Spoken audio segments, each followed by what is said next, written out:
Club de Prensa con Juan Carlos Iragorri. Bienvenidos a Club de Prensa en NTN 24. Transmitimos a 3 cuadras de la Casa Blanca desde Washington y también desde el Centro Internacional de Noticias de NTN 24.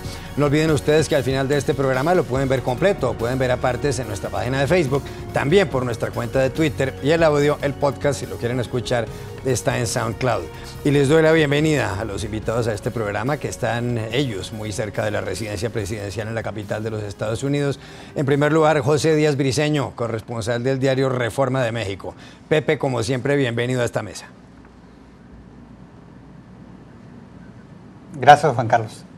Y está también con nosotros el periodista y analista catalán de Barcelona, además socio del Fútbol Club Barcelona, Xavier Vilà. Xavier, bienvenido a este programa. Muchas gracias, Juan Carlos. Buenos días. Y quiero empezar justamente con usted, Xavier, porque hay noticia de esta misma mañana. El Comité de Inteligencia del Senado le ha informado, y la noticia se supo por el periódico The New York Times, a la Casa Blanca, que piensa interrogar a Jared Kushner. El señor Kushner es el principal asesor, o uno de los principales asesores del presidente Donald Trump en la Casa Blanca, y además es el esposo de Ivanka Trump, es decir, es el yerno del presidente. Todo ello para establecer muy bien cuál fue el papel que jugó el señor Kushner, que tiene 36 años y estudió en la Universidad de Harvard, después de las elecciones presidenciales del 8 de noviembre, en esos nexos con Rusia. Ha dicho el FBI que está investigando esos lazos que puede haber entre Rusia, entre la influencia rusa por una parte y el resultado de la campaña presidencial y de las elecciones presidenciales del pasado 8 de noviembre en Estados Unidos. ¿Qué es lo que pasó? El señor Kushner tuvo una reunión con Sergei Kislyak, y la ha reconocido así, el embajador ruso en Washington, en la Torre Trump en Nueva York, junto con Michael Flynn, asesor de seguridad nacional de Donald Trump, quien tuvo que renunciar pocas semanas después porque no había contado toda la información sobre este asunto. Pero es que además en las últimas horas se ha sabido que también el señor Kushner se reunió con Sergei Gorkov, quien fuera el jefe del Neseconombank, perdón, pero mi pronunciación del ruso no es muy buena, y además ex número 2 del Sberbank, el banco estatal más importante de Rusia. Hay que insistir en que, como bien dijo el FBI, lo recordaba yo hace un instante, hubo influencia rusa en el resultado electoral en Estados Unidos porque hubo un hackeo a algunas cuentas de Hillary Clinton, la candidata demócrata derrotada por Trump el pasado 8 de noviembre. Aquí la pregunta es esto: ¿hasta dónde cree usted, Xavier Vilà, que puede llegar? Porque no es el primer funcionario de la campaña del señor Donald Trump que está involucrado en esto, y ya se sabía algo del señor Kushner. Bueno, esto va a llegar hasta donde las pruebas consigan demostrar o no que las relaciones entre la administración Trump y diferentes miembros de Rusia, ya sea dentro del Kremlin o a través de su órbita, pues esas relaciones existieron.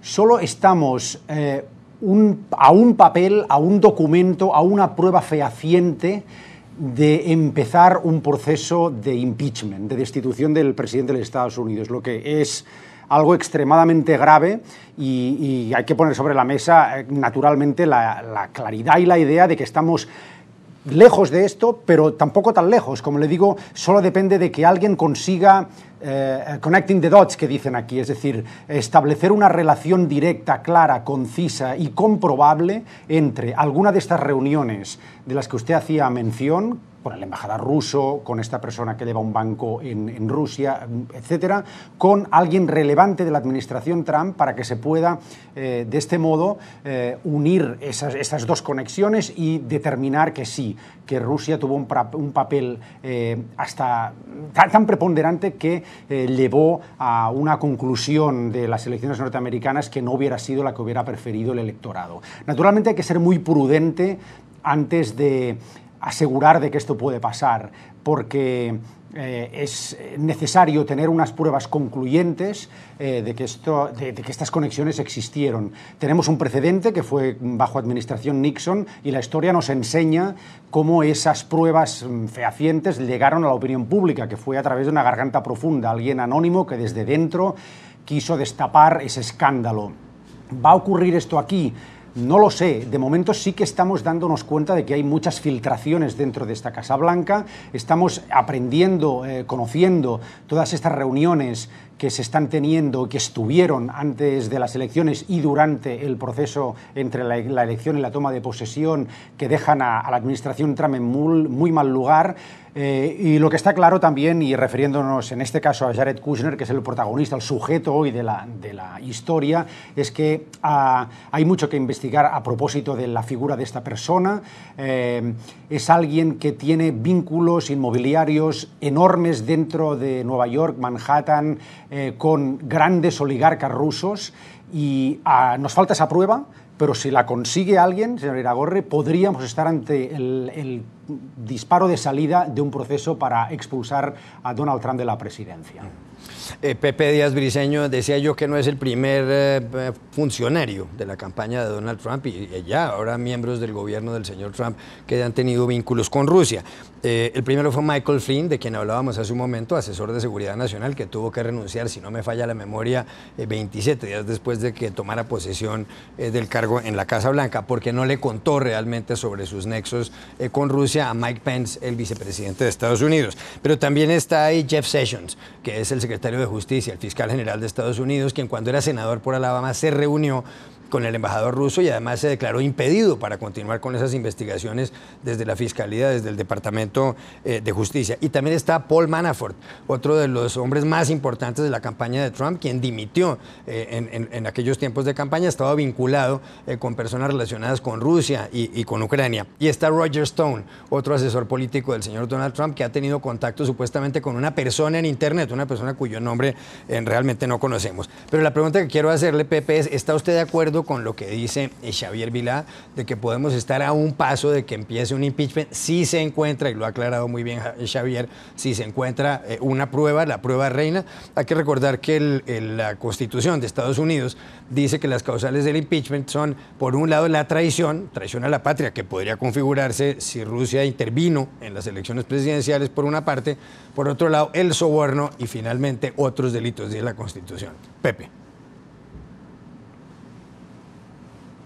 Así es, básicamente si hubo alguna dirección directamente por parte de la campaña de Trump y en especial de Trump hacia Rusia para que actuara a su favor, eso podría ser un motivo de impeachment seguramente, y también la cuestión de discutir las sanciones por la invasión a Ucrania que Estados Unidos que mantenía en ese momento durante la campaña y todavía hoy.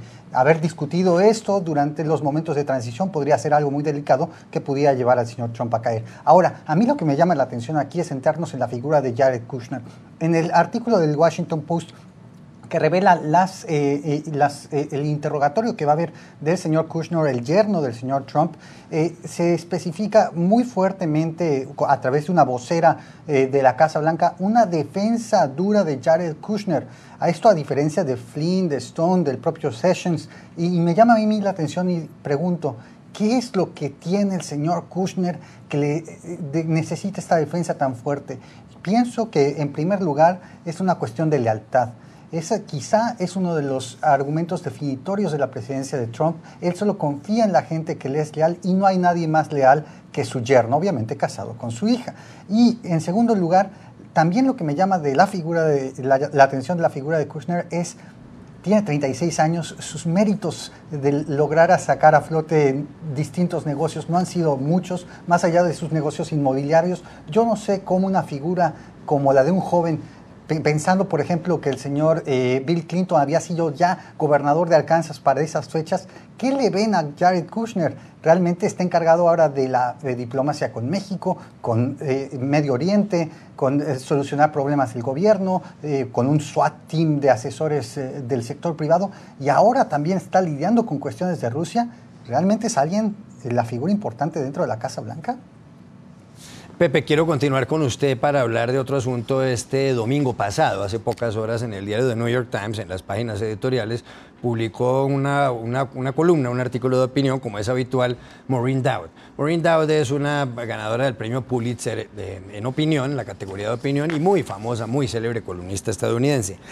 pero publica un artículo titulado, dirigido al presidente de Estados Unidos, Donald Trump, y titulado Donald, esto es lo que te voy a decir. En inglés sería Donald, this I will tell you. Y empieza diciendo, Dear Donald, querido Donald, y adelante dice, you know how you, dice, we've known each other a long time, so I think I can be blunt. Es decir, nos conocemos hace mucho tiempo, de manera que puedo ser franca, puedo ser dura. Pero en el tercer párrafo dice, usted, Donald, o tú, estás consiguiendo reputación de un sucker. Eso podría traducirse como estás consiguiendo reputación de un tonto. Incluso puede estarle diciendo al presidente de Estados Unidos que está alcanzando la reputación de un imbécil. La traducción de sucker en varias páginas de internet y en varios diccionarios es de imbécil. Señala más adelante que a diferencia de Ronald Reagan, el señor Donald Trump no sabe lo que no sabe. Y además, en cambio, el señor Reagan lograba conseguir unos asesores que podían ayudarle en algunas materias de las cuales él era relativamente ignorante o desconocía muchos datos. Dice que ha convertido a la Casa Blanca en un grupo de personas que filtran información, que son beligerantes, que son conspiracionales y que manejan una atmósfera realmente desagradable. Dice la señora Maureen Dowd que la presidencia de Trump hasta ahora ha sido un desastre y termina diciendo, yo puedo decir que usted está actuando mal como presidente porque soy una columnista de prensa. Y para rematar, lo despide diciéndole, say hello to everybody, ok, como diciendo, mándele saludos a todo el mundo, está bien, y firma Maureen Dowd. Y aquí la pregunta, Pepe Díaz Briceño, es, ¿tiene razón Maureen Dowd llamar al presidente de Estados Unidos, decirle que está alcanzando reputación de un imbécil? ¿Tiene razón la señora Dowd o se le fue la mano y cometió un gran error? Pepe Díaz Briceño. El gran privilegio de ser una columnista y no una reportera es que puedes escribir cuestiones realmente provocadoras para llamar la atención y atraer lectores, obviamente. Y sin embargo, después del papelón que cometieron los republicanos la semana pasada, controlando las dos ramas del gobierno, tanto el ejecutivo como el legislativo, no haberse puesto de acuerdo para llegar a una reforma del sistema de salud, que por 7 años habían lanzado diatribas y enojos y habían votado incluso para cancelarlo, que no lo puedan lograr ahora como ocurrió la semana pasada, pues realmente merece todos los adjetivos de inutilidad, falta de organización e incluso algún tipo de rebelión contra exactamente la idea de gobernar. Y esta parte es lo que me parece sumamente interesante. ¿Por qué Trump no logró tener un éxito en esta primera tarea legislativa? Una, la desorganización es brutal. No hay todavía gente nombrada en puestos altos y esto se deriva de la mera situación de que la propia campaña de Trump no estaba lista, no pensaba haber ganado la elección y no tenía las personas correctas para estar. Pero en segundo lugar, esta cuestión de la lealtad, de estar alrededor de un pequeño grupo de personas que solo le responden al señor Trump lo que quiere escuchar, y además el propio señor Trump es un desarrollador inmobiliario. Realmente todos los trámites para lograr los permisos, la construcción de sus edificios ocurrían por cuenta de terceros, no necesariamente era de él. Este mito de él como un gran negociador, pues creo que Maureen Dowd da en el clavo, es solo un mito. Lo que pasa es que, si me permiten, yo creo que aquí Maureen Dowd cruza la línea, es decir, que traspasa algo que periodísticamente, desde el punto de vista profesional de la información, no debería ser traspasado, por más que este sea un medio de comunicación, el New York Times, claramente hostil al presidente Trump, como se ha demostrado desde el principio. Yo creo que lo que ocurre con Maureen Dowd en esta columna es que ella se encuentra ante una situación de tal comodidad por estarle escribiendo, pero a la vez hablando a alguien que conoce personalmente desde hace tantos años, que se permite el lujo de decir cosas que seguramente con un criterio periodístico o, si se quiere, de opinión, que busca criticar una obra de gobierno que no se cree adecuada, conduce exactamente a lo contrario. Es este tipo de lenguaje que sale de las grandes élites de Nueva York, Washington o California, la que ha llevado a enormes bolsas de electorado norteamericano a apostar por lo impensable, que era el mismo Donald Trump, que, como bien decía el señor Díaz Briceño, ganó ni él mismo se lo creía.